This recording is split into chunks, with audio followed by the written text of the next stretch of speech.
Hello and welcome to the Overton Audios podcast. My name's Colin Chadwick. I'm Daniel Patton. And on today's podcast, myself and Daniel will be discussing the First Doctor Adventures Volume 2. And then later on, we're going to be talking about the Marinus Paradox. And then, to end this year, we'll be talking about Doctor Who specials and having a potentially little quiz at the end, which would be nice. And also, we're probably going to be discussing some of the 2024 releases, so stay tuned. This is very true. Oh my. Indeed. So, 'tis December, chatters, Christmas time. Indeed, but we're recording this the night before the Star Beast. So we do not have, I'm sorry everyone, but we don't have any reactions to anything for the 60th. Yeah, we can pretend like I can't believe that bit happened. This is exactly what we did last year with Power of the Doctor, by the way. Yeah, they always do this. Well, in all fairness, the BBC are constantly releasing their specials in the most annoying time for us to record these podcasts. Yeah, they should consider our schedule more. Exactly. How dare they? But yeah, so last month's podcast was very much a Doctor Who 60th anniversary special where we talked about multiple people, multiple creators, projects for the 60th. Dan, you were there, but we were only there in the capacity of talking about the Prism 60th, so you weren't there to host this one. No, sir, no. But how have the last 2 months been for you, as we've not really had a chance to probably sit down like this?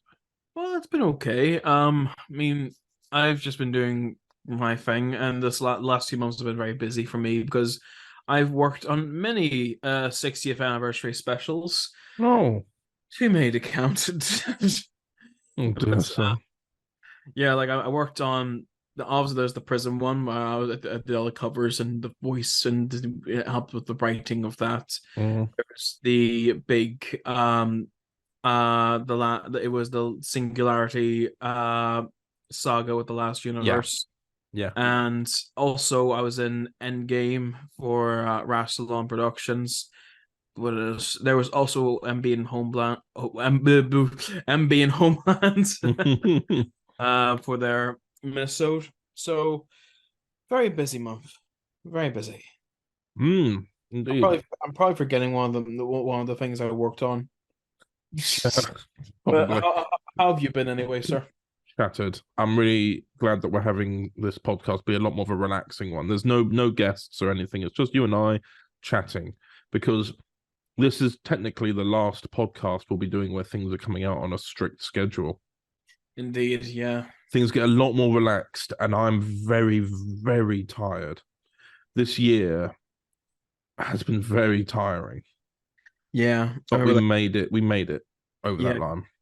Yeah, because I remember you telling me, like, it was just you had this year of content planned out, but it was all like some things were sort of like you only got the December releases finalized. I think it was like towards the middle of this month. Yes. Abby ended up coming in and helping me edit the Blonde Doctor Christmas special. Oh, very good. We've had a bit of, well, Dan will know this because he works with me. We've had a little bit of a shake-up at work. So things mean that I'm not as free as much, which means I've had to sort of lean on people again, which I kind of wanted to try and avoid doing because I feel so guilty for it. But people have been able to help me, which I'm very grateful for. Yeah. We are a team, sir. Indeed. Very good. But no, as we know, and it wasn't particularly documented. Well, I think it was documented in the February podcast briefly and the March one when I came back. But I had to take a bit of a break at the beginning of the year because I had a mental breakdown. Yes. Hooray. I think we talked about, we were talking about like mental health in the last podcast we did together as hosts. And yeah, I know this. It's why we go to less strict releases after this, because I really enjoy making content. I really enjoy people enjoying that content. But it's been affecting my health. Yeah. And it's only really the end of last year into this year did it really take a hit. as a result, everything that's come out this year has been basically finishing about a month to a month and a half before it comes out, which sounds fine anyway, but it's not when Usually, you know it's not when you know how far in advance I'm working usually. yeah, usually you like to work 3 months ahead. Just 3 months minimum, but then because that means I can continue to make weekly content. I've been able to keep up purely based on the fact that I'm now sharing editing responsibilities with people. Yeah. Um, Otherwise, I would have fallen behind a long time ago. A lot of people helped me this year, and I'm very grateful to them for that. Um, I'm thinking and being very reflective about this year overall, Hmm. because I realized I maybe have done too much for the wrong people, if you get my meaning. I get, So yeah, 100%. yeah, yeah, like there have been people this year, and I'm not naming anyone specific because I cannot be bothered with the drama. I'm so tired. But there were people who I don't talk to anymore, who I've fallen out with. I had massive fallings out with people this year, and I've been trying my best to correct it and recover that because it was the arguments were basically over silly things like for the fan content or things at work that shouldn't affect us. Yeah, and I think And it's just like, yeah, yeah, it's just one of those. The thing is I've really taken some reflection and realized in the last, for like the first 6 months of this year, I wasn't truly myself, and I am still sort of here, but like my drive to do things has really dwindled. It takes a lot of energy out of me nowadays to be productive, and that's the same. I don't like it. I like being productive. I like wanting to be productive, and my Yeah, brain just really really struggles nowadays. And I think, to be honest, I'm still burning out slightly, but maybe I'm just numb. I don't know. I don't want to get too depressed because this is meant to be Christmas and a chilled out podcast, but I'm I've fallen out with people or lost contact with them this year, but been able to regain some contact with them, and we're just sort of building up bridges again, if you know what I mean. yeah, I get that, sir. And I Which is just want to make sure that next year isn't a repeat of that. So not having so many strict deadlines, not being stressed out about that, which then in turn changes my mood to something else. I just want to be the best version of myself I can be, and yeah, I'm not gonna. It's not like I'm never not going to be working on Overton audios. It's just if I'm not going to push myself to do an all nighter to edit an audio when I've got work in the morning. Like those sort of things. Like if there's like a 24-hour delay or something, I don't mind.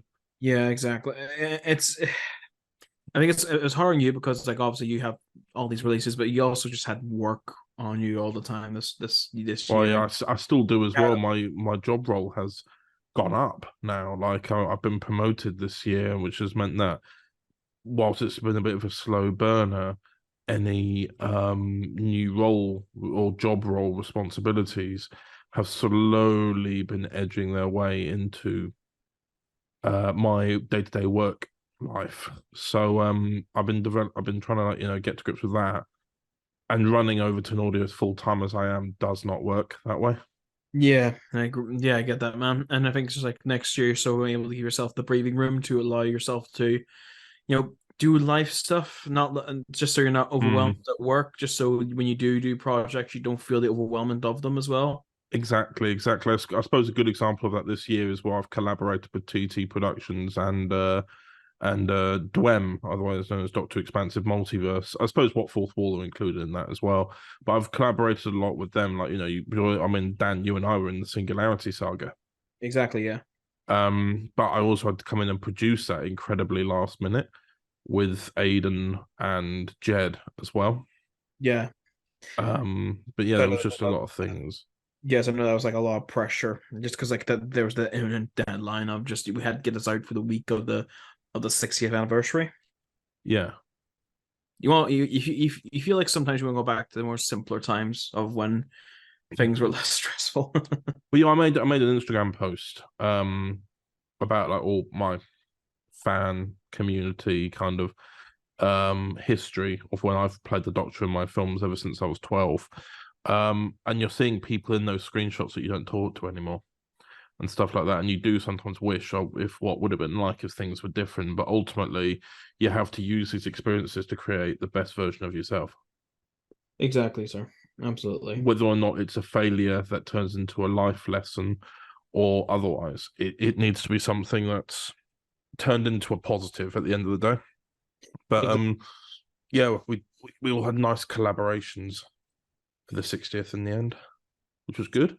And it's just, yeah. I mean, the 60th. I think we're both just like saying like the 60th was an exciting time for us. Just so much stuff was coming out, some big projects. But I think me and you were looking forward to things being more chilled out, a bit more laid, not having like these big projects like weighing us down anymore. No, exactly. And with everything calming down next year, it's been very nice. I mean, today we had a last minute project come out, which was something that Lewis Woolhouse was producing, editing. I know, and someone else, and then it was Harry Gosling who had written and directed it. But it was the late Harry Gosling's final project. Yeah, it's just seen Lewis finished editing that and then said, "Oh, I don't know where to put it," and the suggestion was made on Overton Audios because he did like the channel. Checked in with the family, they said yes, and then it all went up. So that came out today, and that seems to be well received. But tomorrow, what's happening tomorrow? The trailer for the first Doctor Adventures Volume 2. Shall we go and discuss that? Yes, indeed.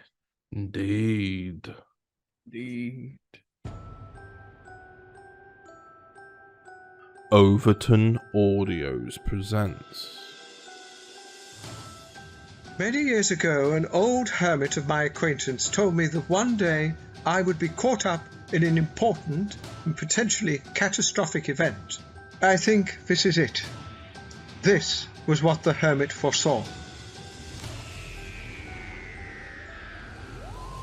So, you'd rather hang around with someone bland and uninspired? I understand. Oh, Rani, life isn't always about ambition.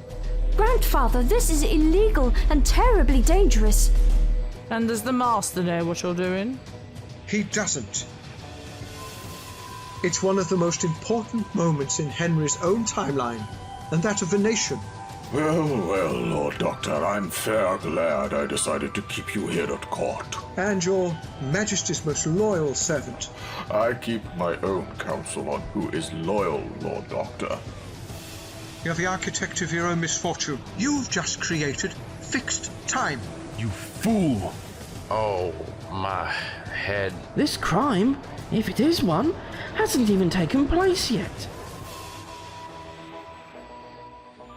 Doctor Who, the first Doctor Adventures. Wanderers in the Fourth Dimension 1. Coming the 2nd of December 2023 at 12 p.m.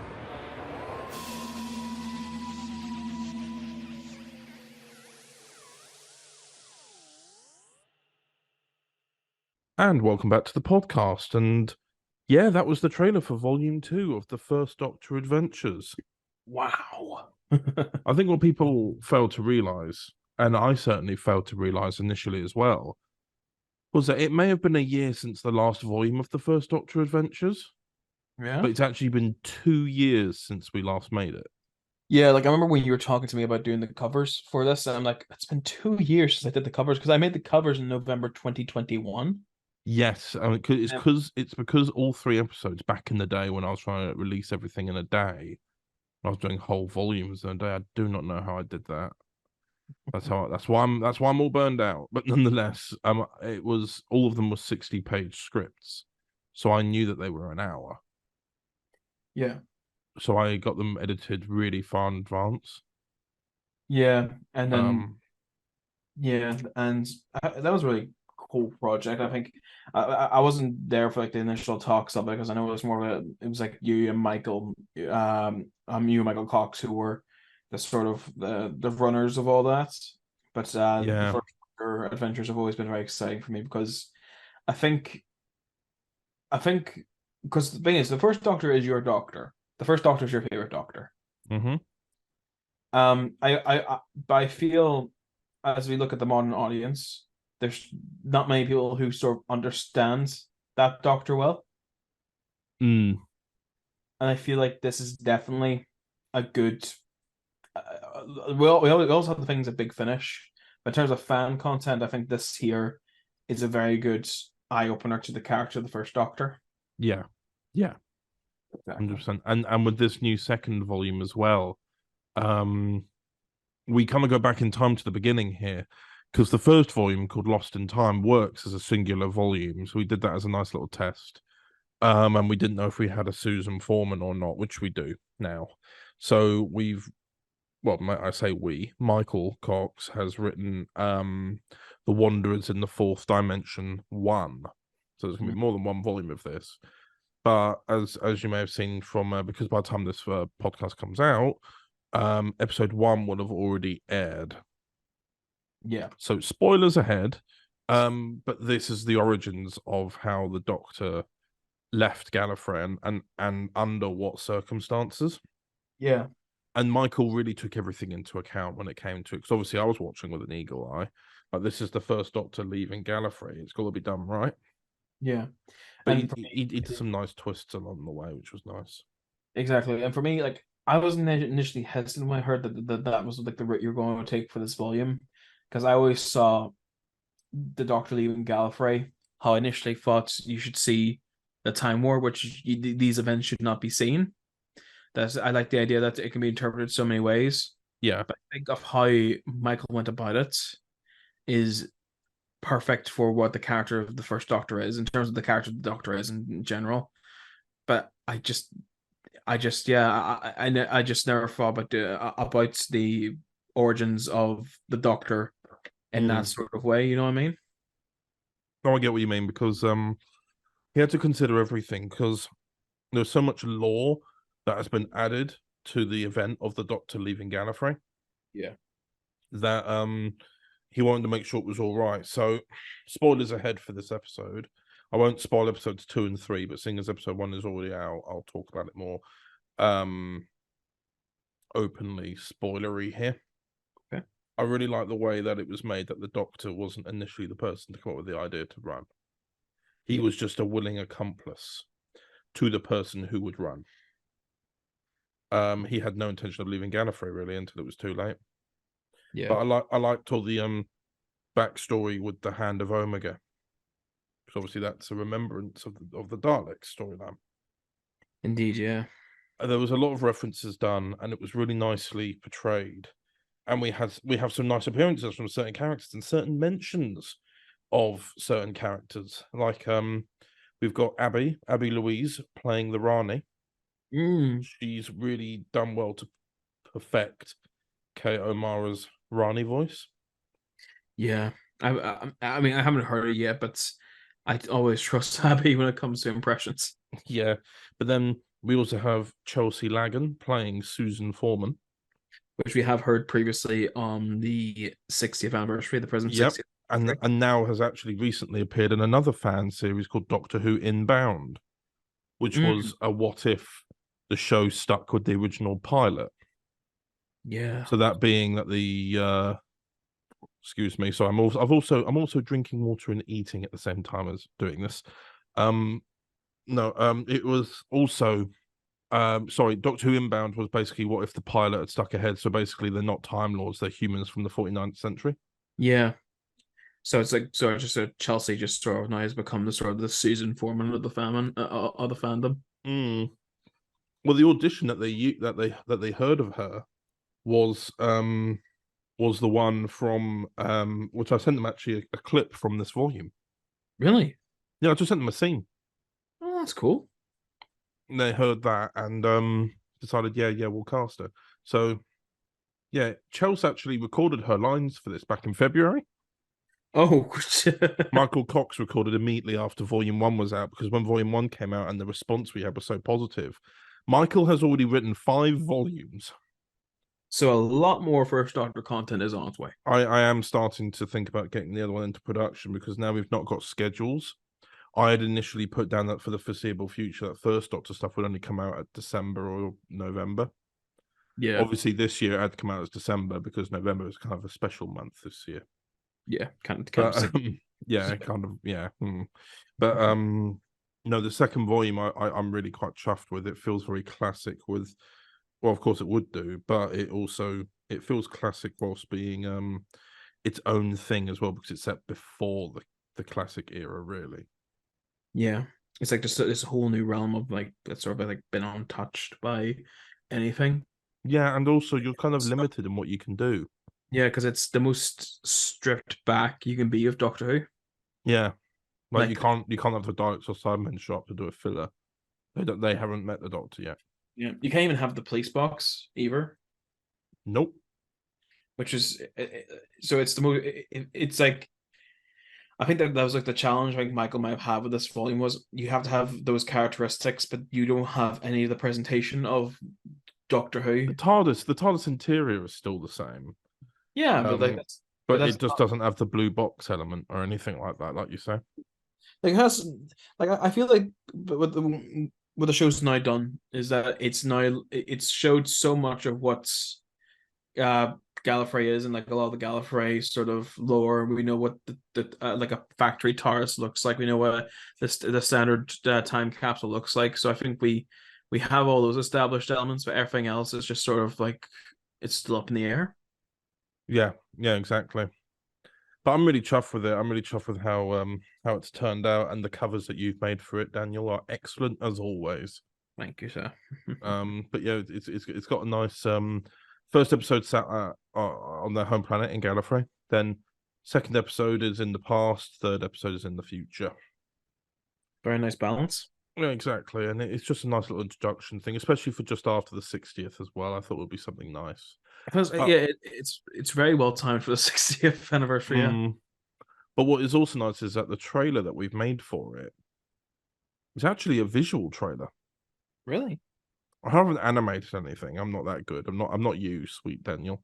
Sorry. All I've done is I've put the covers on the screen, and then I put like the Hartnell vortex behind it, but then changed the hue and saturation to reflect the color scheme of the episode.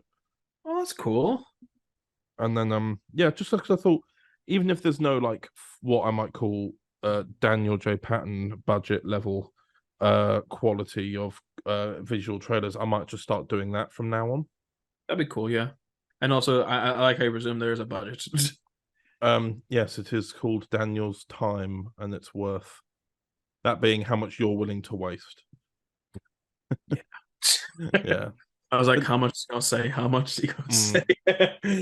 Is he gonna flatter, or is he gonna try to go for the guns? Oh, sir. I'm joking. Oh, sir. But yeah, Before we move on, I also want to mention as well that because the first Doctor hasn't just been in this volume, he's also been in Divergence. indeed, yeah, we had Divergence episode 11 come out at the beginning For us, yeah, but the finale will be out in about 7 days from this recording. Indeed, yeah. Very big one indeed. Is that a discussion for another day? I think it might be a discussion for New Year, maybe when we do the New Year podcast. Indeed, sir. At least that's my feeling on it anyway. But yes, now then. Speaking of things that have been long in the waiting, the Marinus Paradox is now out. The Marinus Paradox.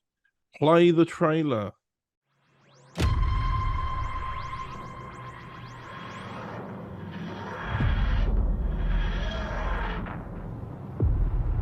That's strange.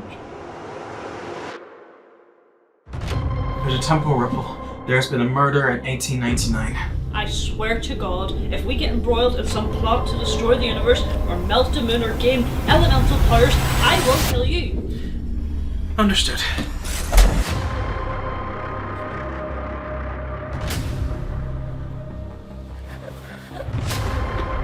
Hey, you! Stop! You monster. Someone is going through time and killing off female members of a certain family tree. Rebecca Fogg, the last person in the family tree. If they get all 5 keys in Marinus, they're able to control the free will of every person on this planet.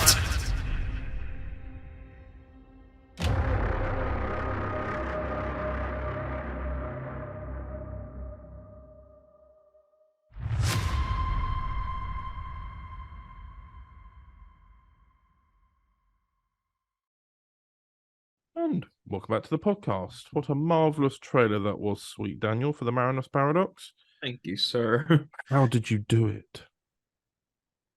It's a thing called Premiere Pro. Oh my word. But yes, Marinus Paradox is finally out. It's been as long in the making as the Dimension of Daleks, but I think it I think it has some more weight to it because we had so many more people involved in this one, I feel. Like we had yourself directing. We had Sarah and Jack acting in it as well. And we also had Laurie in it as well. We also had Anya, of course, because we're withholding Anya's involvement in this episode since we started the production of Series 2. Indeed. It's been quite a funny old journey there. We recorded it. When did we record it? We recorded it February 2022, I want to say. Yes, 22. Yeah, February 2022. Because I remember it being freezing cold. We had a storm. Yeah, it was a storm that hit the UK just before we were filming. We were hoping it cleared out. It didn't. We had to alter plans. Yeah, but it was all meant to mostly be outside. Yeah, I think I remember I can't remember what the initial script said. I remember it wasn't a car park. It was meant to be in the park because we've got those scenes still when you're running into the park. You know, Anya runs over the bridge and you run off in the other direction. She wasn't going to go into the park, and we were going to film under the the bridge that has the train tracks going over it. Yes, I remember that. We were meant to film somewhere around there, but it was way too windy. Yeah, and initially the setting with later on where they because it was meant to be like they were initially going to be teleported somewhere else. I think it's then they were going to get teleported into like the car park area. They were going to say it was like sort of like a car. Yeah, park. they were going to get basically it was going to be Anya approaching or Maggie, I should say. Maggie approaching what was her name? Was it Rachel she was playing? Rebecca. In the park with her coffee and just interrupt her on her day out. And then it was going to switch to a park or car park when they got teleported. Instead, now I think we changed it to Rebecca walking towards a car as if it were her own. Yeah. It was just some random stranger's car as well. Yeah. Like, I think when you were just looking at each other, I was like, if the person who owns that car comes towards us whilst we're filming, we are in trouble. Yeah. Luckily, not that just didn't because happen. they're going to be asking why are you filming my car. It also means we have to refilm everything with another car. Yes. It was guerrilla filmmaking at its finest. It was indeed so. It was indeed. But it was like a long shoot as well inside that garage. I think we're inside that not the garage, the car park. I think we're in that car park for like 8 hours. Yeah, something like that. You were losing your temper.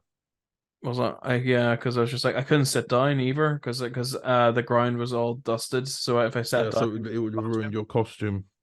Yeah, so I couldn't sit down, and I think as well it was freezing cold down there. So it was like we're all a bit cold. Yeah, you weren't, even though you weren't directing and running things, it was because you were just stood there waiting. Yeah. So as a result, you were just there going, I can feel all of the pain. I can feel so much pain.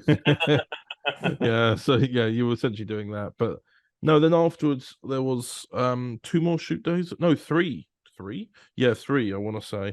One for the 1899 scenes, one filming the special Nathan Chase scene, and then the TARDIS shoot. Indeed. So we'll talk about the Nathan Chase scene first because we filmed that 2 days before my wedding. Oh, wow. Because remember, we filmed that. Then the next day we went to collect you from the airport for the wedding. And we were originally meant to film more, but I told you we filmed the Nathan Chase scene. And that's broke us a little bit. Yeah. Because we're running around doing final preps for the wedding, whilst we also did this Nathan Chase scene, because at the time we thought that was the only time we get to get that scene done. So it was just a bit of a mad rush of things. I can imagine. So yeah, and then we had the scene with Laurie, and that was a lot of fun to do. It was the last scene we shot for Marinus. I don't know. I can't remember why we had to wait so long. I think it was because we were just waiting for schedules to align, and I had an injury, which also postponed things. Yeah. So there you go. That was a lot of fun. It was the only time we didn't have a dedicated camera person, and that became the most difficult part of the shoot because we had the camera on a tripod, but we're filming on a road, and whenever a car would come, we would have to take the camera off. We would have to then reset the camera for that exact same shot. So it became a bit tedious, but we got there in the end, and Laurie was a delight to film with. Oh, that's good. Indeed. And then finally, we also had, I think it was like the second biggest shoots for the episode, which was the TARDIS scenes. So we filmed in bulk with the Dimension of Dalek TARDIS scenes. Like we filmed Dimension of Daleks, and the next day we went to go film the Marinus scenes. Oh yes, indeed. Indeed. So that and is. Then it kind of went on a bit of a pause though because of Dimension. Yeah, because I had to get Dimension done. I had the TV work. I had the wedding. I had a whole pile of other things going on. Oh, so unfortunately, it just came a time where Marinus just sort of went was just postponed or put in the back burner until I got the time to do it. But for ages as well, we only had like a couple of scenes edited, and there was even a scene. The thing is, I don't want to call it the leak because it isn't a leak because it's we gave the scene to the actor, but for a while, the scene of who the killer of the episode was revealed has been online for over a year. Oh, because Yo Jack who plays I'm forgetting the character's name. Carson Caprol. Carson Caprol. He has his Spotlight page, and he has a show reel on that with all his acting gigs, and in that there contained that scene. Oh my god! So, but the thing, in fairness, we gave it to him, but we didn't know it was going to be so soon because I think we gave it to him within the week he had that up. Oh blimey! So anyone could have gone to the IMDb, researched the actor, looked at his Spotlight, and had seen that scene. But thankfully, no one did the research. Hooray! I like when the audience does that. Indeed, but what does this mean for the future, Daniel? Future? Well, currently, we don't have episode 3 filmed. We only have a single scene of episode 3 films, and you know what scene that is. I know what scene that is. I was there. Very lovely scene, but it's unfortunately only like 60 seconds long. Oh. But because I had to rewrite a lot of the finale to work around the new continuity that's left behind after the Prism 60th. Oh, yes. So it's just love. I'm still rewriting it as we speak, but I'm hoping to have it done the end of this year, and then we'll have all the cast together. We'll film that. Because it's the last one. It's the last ever Irish Doctor project I'm doing. Oh dear, sir. Which terrifies me a little bit. Because as well as that, November the 60th also is 10 years of the Irish Doctor. Oh, yes. So 10 years later, I'm now on the final project. Wow. So it's weird to think. Like if COVID never happened, I think by now I'd be finished. Yeah. So it's weird to think. It'll be over this by hopefully by this time next year. Crash time I should be done. If not, then we'll cross that bridge when we get to it. Yeah. What was your favorite part of filming it, sir? The Marinus, anyway. I really enjoyed the car park sequence where Maggie and Rebecca are talking to one another before Carson Caprol appears. Yeah, I also just like because there wasn't much there for both Anya and Sarah to sort of like grip onto to form sort of like this untimely friendship. But I think how they acted together and how they sort of talked about the script, they did very well to bounce off one another. Yeah, and that's great. I think what I like with this episode a lot is that we see Maggie's genuine kindness to other people. Yeah. How much she genuinely cares about other people, especially these women who have been targeted and attacked. Yeah, 100%. And I think my favorite scene of the whole episode is when she stands up for herself and says no to this terrible, terrible person. Hmm. And it was also a lot. It was a weird scene in the film because she also had the really slap jacket. Do you remember that? Do you remember filming that? I think so. Yeah. It was the scene where she was like, she doesn't really, because Jack was saying just slap me because I know it'll hurt, but it'll look real and it'll look cool and I can take it.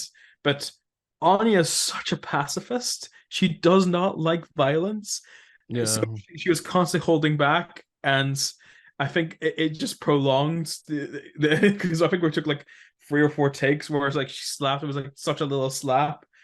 But even we were saying just do it, just do one big one, and then that's it. And it looks really, really good. It looked very good. And the sound of that slap, that you know the slap sound, the big clap sound, that was genuine. I didn't add sound effects to that. Oh bloody wow! So fair play to Jack and fair play to Anya for that. Indeed, blimey. Indeed. Well, so my question for you in terms of Marinus, because this is now the second episode that you directed for Extra Timeline. Mm-hmm. Is the candidate still your favorite? Yes. Fair enough. I think there's a special place for the candidate because you also wrote that one solely yourself. Yeah. It's also because I still have a soft spot for, I think a lot of people called The Candidate the Series 11 story for Irish. I don't know as well why they see it that way, because I just see it as an Irish Doctor story. I think it's because it's very earthbound, but they said Series 11, but in a good way. Oh, okay. I don't know. There's people who say, "Oh, it's Series 11." Just people say Series 11, and I'm just like, "What do you mean by Series 11?" What faction of the fandom are you talking? Are you from? Indeed. Yeah, I mean, I love the Canada because we got to hang around London and film it. The memories of that episode are some of my favorite. I think that's why it's the memories, because when we filmed Marinus, we were at mine and we were just hanging out and stuff. And not that that's in no way fun. It is very fun, but it was something different to being in King's Cross and staying over in London for the night. Yeah, because we stayed over in London as well. Like, it felt nice. And Kate as well. Kate as the Ronnie is, in my opinion, I think Kate is just the de facto fan Ronnie. I just want, because it's just, she just owns that role, in my opinion. Yeah, 100%. Indeed, yeah. Oh, but anyway, yes, indeed. Paradox is out, and now because now all the episodes that we were working on for Extra Timeline is now done, I can now relax this Christmas. Speaking of which, what's a segue? Segue. You don't have anything to play, so we're just gonna play a new segment. Segue. And welcome back to the podcast. Daniel, what is this segue? Well, I thought since it's Christmas, me and you rarely get to sit back, relax, and just talk about, the season and everything it brings, such as Doctor Who holiday specials. Oh. So I thought it'd be nice to discuss the holiday specials, talk about our favorite ones, and I even got a little quiz for you, sir. Oh. Questions that I thought might be a bit of Christmassy fun. Christmas time, butterscotch and wine. Christmas. Yes. So, would you like to do the quiz first and then discuss our top 3 holiday let's go for the quiz first. I'm getting to such a level of chill in this podcast that I could fall asleep. Okay, well, stay awake for these questions because they're about very well. Very well.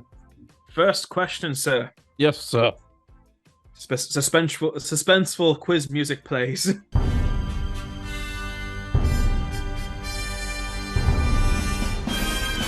Which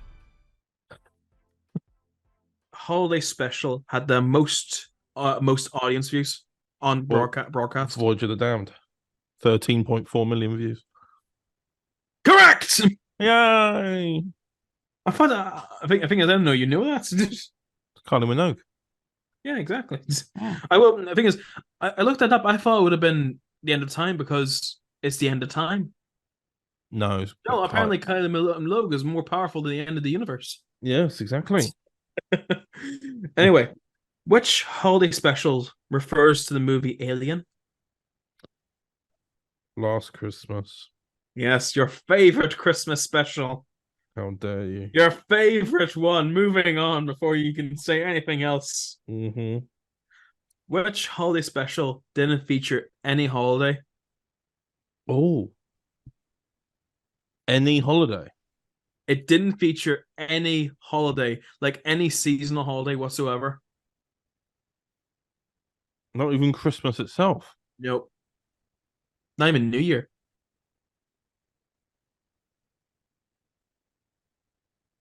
This has got you. This has got you. Let's see. To be fair, I wouldn't blame you if you didn't get this one.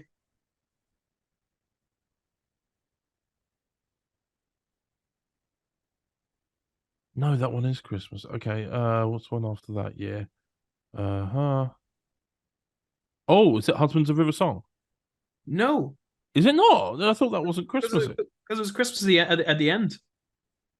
At the end? Yeah, because remember, Capaldi 12 asked, "Oh, what can I make a reservation?" He says, "Oh, the only one I have is for Christmas Day." Is it Doctor Mysterio? No, because it has Christmas at the very start. What? Yes. Twice Upon a Time?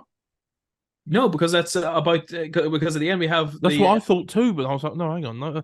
Is it a Russell one? No. Which one is it then? Which one is it? It is Spyfall Part 1. Oh, you've tricked me by saying holiday special. Yeah, I said Christmas or New Year. Yeah, as in they weren't mentioned. You didn't tell me. How dare you, you trickster! Because Spyfall Part 1 is the beginning of Series 12. It wasn't a holiday special. Because you tricked me, I'm going to say I got that right. My final question.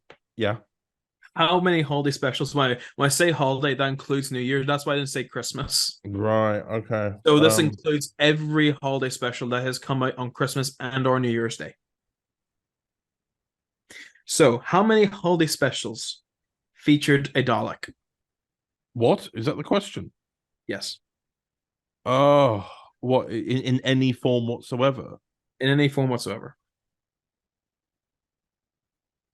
Blimey. How many featured a Dalek? Yes. Okay. Oh. That could be Dalek as in like solo or Daleks plural. You're going to trick me again. Well, here's the thing. I will give you this. There's the Dalek trilogy from Chibnall's New Year specials. Yeah. So that's free already, so you know there's free. I'm going to say 4. Incorrect! Oh, no. Because we have The Time of the Doctor and Twice Upon a Time as well. Does Twice Upon a Time? I thought I really had to think hard about Twice Upon a Time. Yeah, because it had Rusty. Oh, God, yeah. I think it had Scarrow as well, man. That wasn't Scarrow, no. That was the villain guard. Oh, yeah, villain guard, yeah. Yeah. So you got 3 out of 4. Oh, Chatters, you missed out on the prize. I didn't even realize there was a prize. Yes, there was a prize, but you'll never know what it is now. Oh. Very good, sir. I didn't mean to trick you with the holiday specials. I said holiday specials because there was more than just Christmas specials. I thought you were just being American. No, I was saying holiday because holiday implies all seasonal holidays, such like Christmas and all our like religious holidays, and also New Year's, of course. Yeah, true. And I am tired. That is true, sir. So how about we end things off by talking about our top 3 holiday specials? Oh, all right then. So that includes everything from the Christmas specials and the New Year specials. Okay. Where do you want to start? Well, we'll start with our third favorite. So that'll be our number 3 pick. Okay. So what is yours, sir? Oh Lord. I'm gonna say Husbands of River Song. Can I help you? Yes, are you the surgeon? Close enough. Why? There's a medical emergency. Do I know you? You most certainly do not. My husband is dying. That's your husband. Is there a problem? Destroy them! I don't like it. Here we go.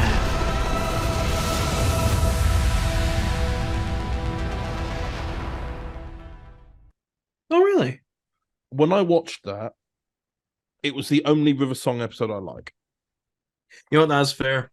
That's fair. Because for me, with River Song, I didn't like the way that she seemed to be so carefree, and I looked at it and thought that's not how people work. Yeah. And then Husbands of River Song, they actually explored the fact that she's masking. And I went, yes, pain and suffering. That's what I like to see. No, but like, nobody has that right amount of energy. Yeah, I like how the episode is built around this outsider's view of River, because we get to see this episode a lot as River without the Doctor. That's sort of like how it's sort of played as, and I think that's the perfect way they played that. Yeah, exactly. It worked really, really nicely. Indeed, and sir. The way that she was able to be honest with herself as well, and even when she finds out that it is the Doctor who's heard all of this, notice how she never quite reaches that level of energy again. Like she accepts herself and she accepts what the Doctor's saying. I think as well as that pardon you, sir, that she's also now been vulnerable around the Doctor, so it's hard for her to get that energy back again. Yeah, because he'll always know that she's masking. Yeah, which I think was nice. And if that is her last appearance, I think that's perfect. I think basically, yeah, that is going to be her last appearance, unless Ross has something planned. It better be. Again, we don't know what's happening with the 60th. We're recording this well in advance. We are very much so. My third favorite is Runaway Bride. Who are you? I shall descend upon this earth. You shouldn't even exist. Are you reverse or warp or beam or something? Now! Prepare your best medicines, Dr. Man. Get me to the church! Donna! Am I safe? I'm not about to lose someone else. It's Christmas. This planet shall be scorched! Doctor Who, Christmas Day at 7 on BBC One. Oh, good choice. Yeah. So, because it's the first, I think, yeah, Runaway Bride's the first Christmas special I ever watched. Because I got into Doctor Who in 2006, right during David Tennant's first season. Oh, wow. And then I saw the cliffhanger to that, and I'm like, oh, okay, so there's an episode next week. And then my mom said, no, that's Christmas. I'm like, that's Christmas? That's ages away. Yeah, I know, right? And I'm thinking, oh, Christmas 2024 is now just right around the corner. Welcome to adulthood. Indeed. But I just like that episode because I think when you get older, especially, I think you appreciate this episode because the Doctor just went through the loss of Rose.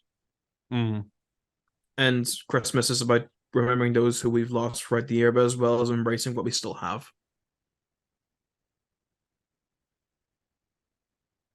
Yeah. Did not mean to go that deep. No, I was thinking about it. It's fine. What is your second favorite, sir? I think it might be, because I'm tied between these two, really. But I think it might have to be the Christmas Invasion. Government sources are calling this our longest night. You will surrender or they will die. Tell them this planet is armed. We do not surrender. Look in the sky. There's a great big alien invasion and I don't know what to do. No sign of the Doctor. Nothing yet.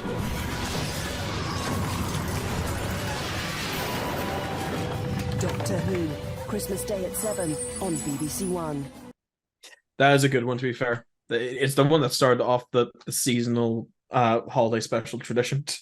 Yeah, it would have been number one ordinarily, if not for what number one is, which you'll find out when I tell you. But no, for me, the Christmas Invasion was a nice introduction. It also kind of starts up as a fresh slate as well. Yeah. In its own way.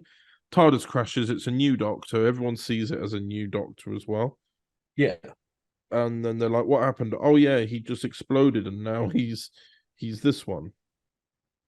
Yeah, I mean, it was. I can never understand because I didn't grow up watching the Christmas Invasion. I only watched it on repeats, but yeah, I enjoyed it because it was just like it's a very grounded episode until the invasion starts. It's having to deal with traumatic change during Christmas. Yeah, and I feel like a lot of people can also relate to that as well. I think so too. It's a nice. It feels it's the most homely Christmas special I felt. Indeed, sir. It's ending with everyone in the small little flat celebrating Christmas with the TV on in the background and everything like that. Yeah. It's really nice. It feels the most domestic in terms of holiday specials, Yeah, that's why I like it. That is fair, sir. My number 2 is The Voyage of the Damned. Right. Titanic. Who thought of the name? So you travel a lot? Stowaway. Check your scanners, Captain. You've got meteors coming in and no shielding. Look out the windows! Information. You are all going to die. Bad name for a ship. I don't think it was an accident. I will get you out of here, Astrid, I promise. We're going to save the Titanic. I've got life signs all over the ship, but they're going out one by one. I'm the Doctor. You found us! Slowly! I'm a Time Lord. It's gonna fall! I'm the man that's going to save your lives and all 6 billion people on the planet below.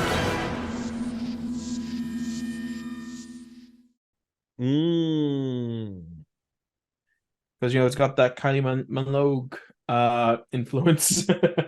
Indeed. But I like it just because, well, I like it for the scale of it. It's probably the most highest scaled Christmas special we've had, unless you count the regeneration ones, of course. Yeah. And I enjoy it just because, well, I feel like it's the most Doctor Who-y Christmas special we've had up to in that time. Yeah, it's in space. We have all these things going along. We have a cast of amazing characters, and it's just something I make it a tradition to watch this every year. That's good, sir. I quite like it. Indeed, sir. What is your number 1? Christmas Carol. Guess what, sir? Same. A Christmas Carol is my number 1 as well. What's so special about Christmas? I despise Christmas. It's Christmas Eve. We're asking for one moment of kindness. Then ask Father Christmas.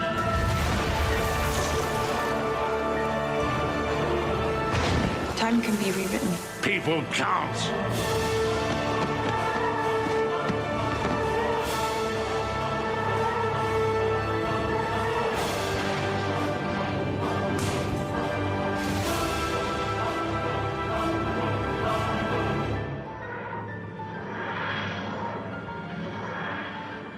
Whatever happens tonight, remember, you brought it on yourself. Who are you? I'm a ghost of Christmas past.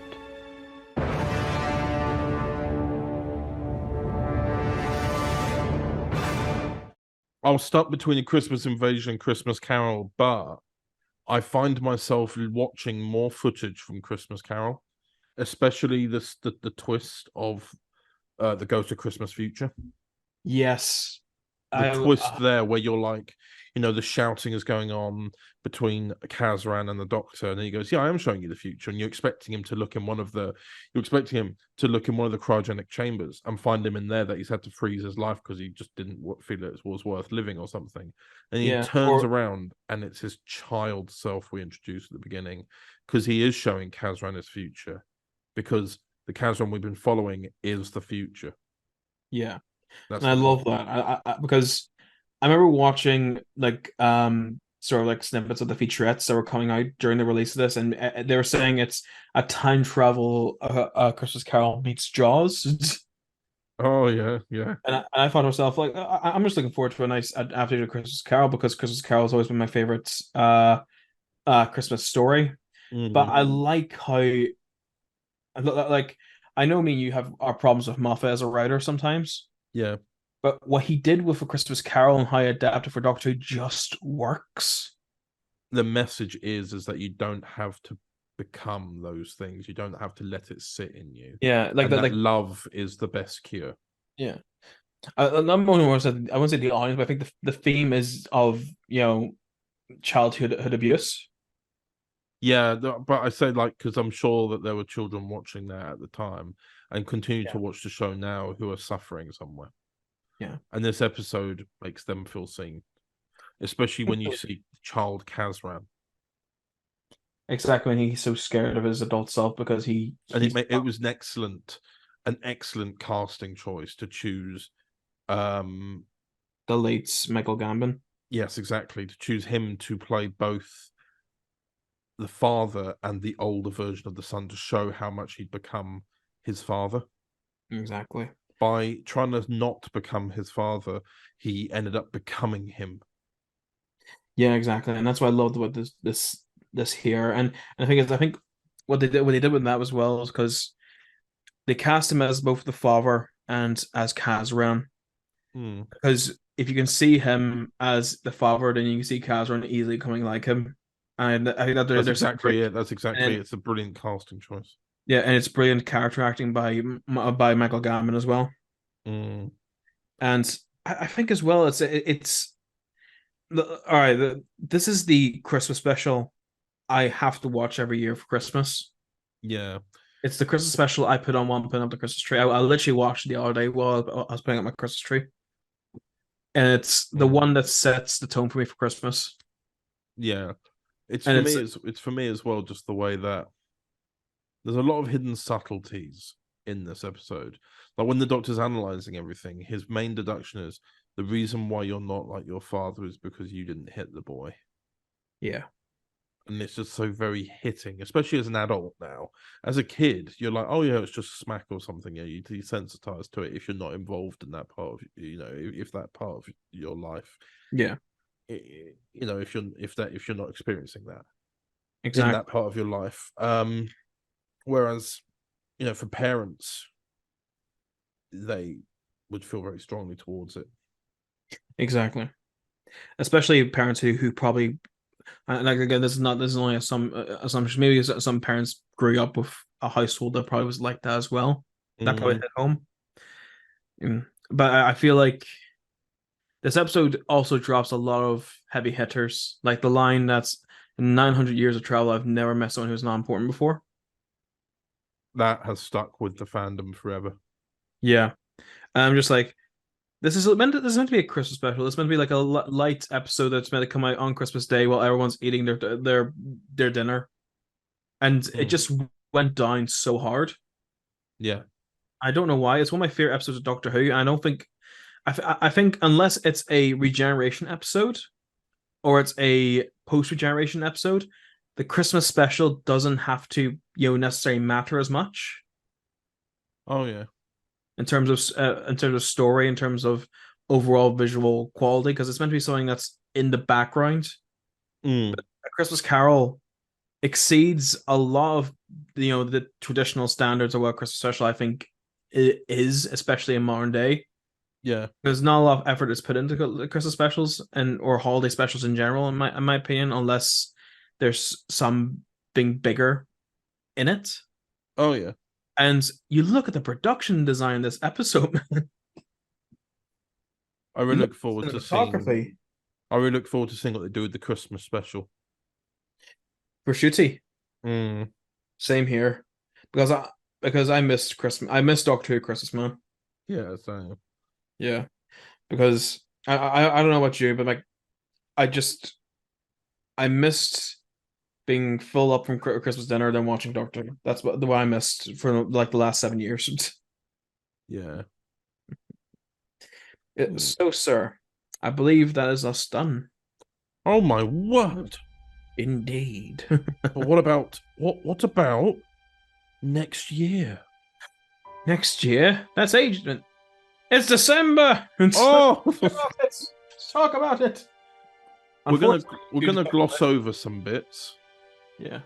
Just also, because it might. Also, yes, sorry, I keep interrupting you. I also want to say, sorry, but due to technical difficulties, aka me not having enough time, there will not be a visual trailer that shows all the amazing releases this year. So sorry. How could you? I don't have the time. Oh, sir. No. Oh. It's not very Christmassy of me, I know. I'm interested as well because like 2024 is going to be a more relaxed year for you especially. Yeah, there's no fixed dates, but yeah, we can always talk about the releases and when they're aimed for coming out. Yeah, exactly, and I think I because you sent me the list of things that you want me to put on the trailer, so is that just going to be the list of things we're going to be talking about? Yes, indeed. So there are going to be some things I talk a little bit more in depth about, and some things that we don't, just because it depends on how things are going. So the first one is Doctor Who: The 13th Doctor Adventures, Running Home. Now that has been in production now for nearly 3 years. Yeah, I remember when you first talked to me about this here. You initially decided to do this after you did the first Transcending Time. Yes. So this actually is set after that, almost directly afterwards. So I'm planning on having episode 1 start with the ending of the Transcending Time episode. Oh, nice. But instead of following Cravat and Rani, we follow 13. Oh. Just so you can really connect to where they are. The reason it's taken so long is just because scripts, times. Originally, I want this to come out on the month of when Power of the Doctor was going to come out, but they were so awful.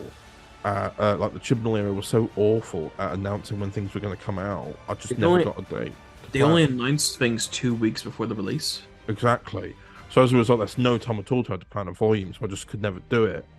But now it's going to come out. It's a 3-part thing. It'll end, and then it will link back in with Series 12, I think, is when it's meant to link back in with. I think so, yeah, because I think you wrote Transcending Time to be a bridge between Series 11 and 12. Yes, I did. Yeah, because I think at the time Series 12 had only just finished. Yeah, I think it had. Yeah. And then after that, we have the Northern Doctor Adventures. The current working title for this volume is just called The Further Adventures, and these are some stories set between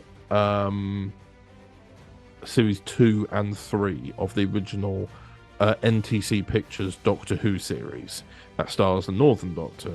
And these have Lee, Nikki, Boyce as the companions in it. Oh, nice. A nice 5-episode volume there. So, yeah, that's been worked on for the past 2 years as well. This year, basically, now that there's no schedule, everything that has taken a long time to get done is now getting done. But that's also aiming for early 2024 as well. Nice. Then we have Torchwood New Era, the Volume 3, Clandestine, for spring 2024. This volume has been a nightmare to make. Yeah, I mean, I've been there for bits of it, but mainly it's been like, because Sutton is so busy, it's been a nightmare trying to get the scripts organized and finished. We've had to. We got the volumes because of the release schedule disappearing. Sutton asked for 8 episodes for the series or volume, but now we're having to split it into 2. So it's because 4. Yeah, 4 and 4 again, because it's taking too long to a point where I don't know when it will come out. Okay. But we're saying spring at the moment. And then we have Doctor Who, The Alacrity Doctor Adventures Volume 1. So The Alacrity Doctor, who only really got announced a couple of weeks ago, or actually made their debut on Overton Audios in the Prism universe in part 1 of The Conqueror of Time. He's getting his own volume. I should also add, he's also getting a New Year's Day special. So in under a month from now, he's going to be having a New Year's Day special, which is a proper post-generation. Even though his main post-generation took place in the 60th, this is him by himself having his own experiences. And that, I think, is really interesting to have a look through and see. Yeah. A whole new... Well, wait, not Torch, but, see more of a new Doctor. Exactly, but that's still going to take a little bit of time to get done. That's why it's coming out in the summer. And then following that is Mastermind Volume 3. Now, the reason why that's taken so long isn't because we've been recording it. No. We've talked about this many times when talking about Mastermind. Volumes 2, 3, and 4 were all recorded back to back. The problem is Mastermind Volume 3 can't come out until other volumes are done, such as Torchwood and of the recent Singularity saga. Because that Volume 2 of Mastermind ended with the Singularity being created, and that was back in January, and now we're in November where the Singularity saga is over. Yeah. So that, for those who might not know what the Singularity saga is, it's 60th anniversary celebrations created by Dwem, otherwise known as Doctor Who Expansive Multiverse, and What Fourth Wall Productions, in a co-production with Overton Audios, Who Chaser Creative, and Fractured Timeline. That's me. It is, and then that will be coming out in the summer. I'm hoping for either, but it is already fully recorded and fully edited and ready to go. The problem is that there were key elements in that story that would spoil parts of Torchwood that is yet to come out. And then afterwards, this isn't written, but I know it'd be quite a nice, quick, easy thing to do. Supers Volume 3. Yes. I don't know what time of year that's coming out in yet, but we are working on that actively at the moment, and I'm really looking forward to doing it. That is going to be moving from 4 episodes per volume to 6. Nice. And we've got to make it up to 7 soon, so we're almost halfway through that Super's journey at the moment. And then, as Dan mentioned earlier in this podcast, is Sherlock Holmes Volume 4. We've now been a year now since Volume 3 came out. So we really wanted to give, I remember we were saying in the podcast, we wanted to give Sherlock Holmes a bit of a rest. A little bit, yeah. And I've been writing. I think the amount of time that we've given for it to rest is good. That we can start looking at it next year, and have it come out maybe autumn sort of time, perhaps. Yeah, I'm currently because the thing is, originally I started writing episode 1 of Volume 4. I think we're talking about episode 1 because we're talking about Sherlock Volume 4 coming out Christmas this year, but then we had 2 main releases, especially the 60th of a lot of things that we pushed to December. Yeah. And then we talked about potentially episode 1 just being released as a Christmas special, but then I couldn't get that out in time either. No. So Sherlock Holmes Volume 4, I think at least episode 1 is going to be Christmas themed. Yeah. We'll see if we can try and make it somewhat come out in the winter, sort of early. If it's going to come out early year, then great. If not, we'll try and make it a bit later. But we'll make it work. But yes, those are the main 2024 releases that I know are definitely happening. And we are going to work our way through them. We do also, for next January, have... Oh, I nearly coughed there. We also have the Doctor Who short trips, King of Rock, being re-released. That being the thing that was originally made during COVID year for the DW 2012 YouTube channel, where the Cravat Doctor and Julia Breslin met Elvis Presley. That'll be re-released in the second week of January. And then we have the 4th episode of Transcending Time. My God, we've had to take a year break off Transcending Time as well because of the 60th. But now that the 60th is over, we can go back to more variety again. I know that most of the stuff I've just listed are Doctor Who related, but there will be variety, I promise. So yes, indeed. But yeah, Daniel, that's all the 2024 releases. Way! Oh, yay!